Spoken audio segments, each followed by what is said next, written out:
Assalomu alaykum aziz tomoshabinlar.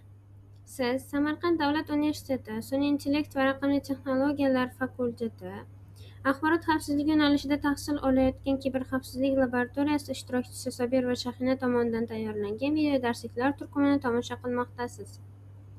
Bugungi darsimizning mavzusi kiberhujumlar turlari. Hozirgi kunda internetdan foydalanish kundalik hayotimizning ajralmas qismiga aylangan. Shu bilan birga turli zararli dasturlar va kiberhujumlar ham tobora ko'payib bormoqda.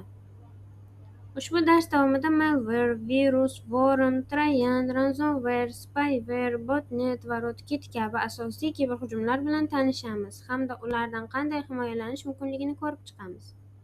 Keling, darsimizni boshlaylik. Avvalo malware tushunchasi bilan tanishamiz. Malware, ya'ni zararli dastur degan ma'noni anglatadi. U foydalanuvchining roziligisiz kompyuterga kirib, ma'lumotlarni o'g'irlashi, tizim ishini buzishi yoki qurilmaga zarar yetkazishi mumkin. Malware oilasiga worm, virus, trojan, ransomware, spyware, botnet va rootkit kabi ko'plab zararli dasturlar kiradi. Endi virus haqida gaplashamiz. Kompyuter virusi boshqa fayllarga yopishib olib, foydalanuvchi ularni ishga tushirganda faollashadi. Shundan so'ng u o'z nusxalarini yaratib, boshqa fayllarni ham zararlaydi. Natijada kompyuter sekinlashishi, fayllar buzilishi yoki ma'lumotlar yo'qolishi mumkin. Oddiy qilib aytganda, biologik virus qanday organizm ichida ko'paysa, kompyuter virusi ham fayllar ichida shunday tarqaladi. Virusga o'xshash yana bir zararli dastur bu worm, ya'ni qurt hisoblanadi. Wormning asosiy farqi shundaki, u foydalanuvchi hech qanday amal bajarmasa ham mustaqil ravishda tarmoq orqali boshqa kompyuterlarga tarqaladi. Shu sababli juda tez ko'payadi va butun tarmoq faoliyatini sekinlashtirishi ham mumkin. Keyingi zararli dastur trojan yoki Troya oti. Trojan foydali dastur ko'rinishida bo'ladi, ammo uning ichida zararli yashirin kod mavjud. Masalan, bepul o'yin yoki soxta antivirus ko'rinishida yuklab olinishi mumkin.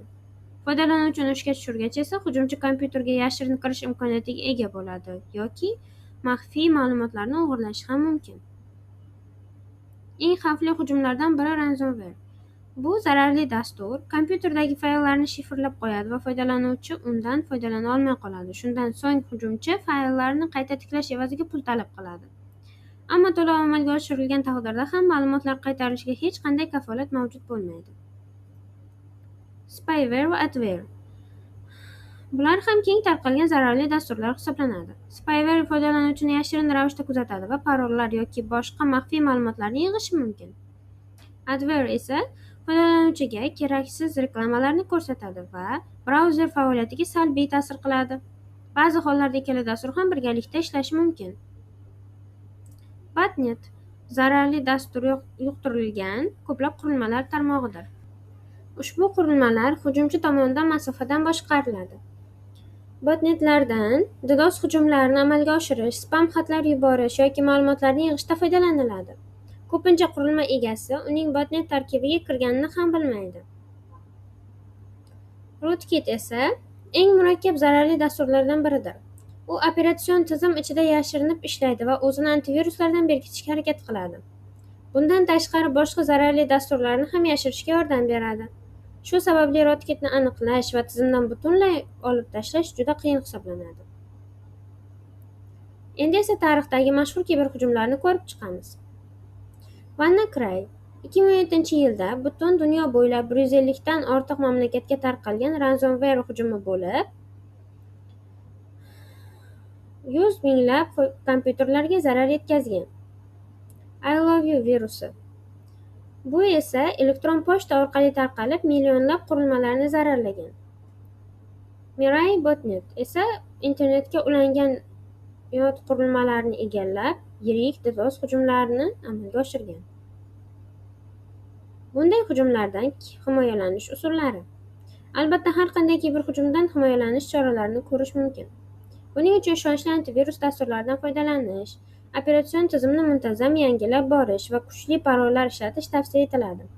Shuningdek, shubhali fayllar yoki havolalarni ochmaslik hamda muhim ma'lumotlarning zaxira nusxalarini yaratib qo'yish juda muhim. Ushbu oddiy qoidalarga amal qilish ko'plab kiberhujumlarning oldini oladi.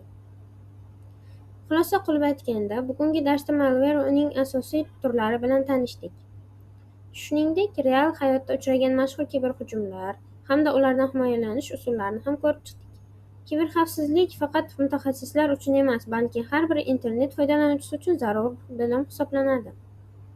Agar video siz uchun foydali bo'lgan bo'lsa, uni yaqinlaringiz bilan ulashing va bizni ijtimoiy tarmoqlarimizni kuzatib boring. Xavfsiz raqamli kelajak birgalikda bizdan boshlanadi. E'tiboringiz uchun rahmat. Keyingi darslarda ko'rishguncha xayr.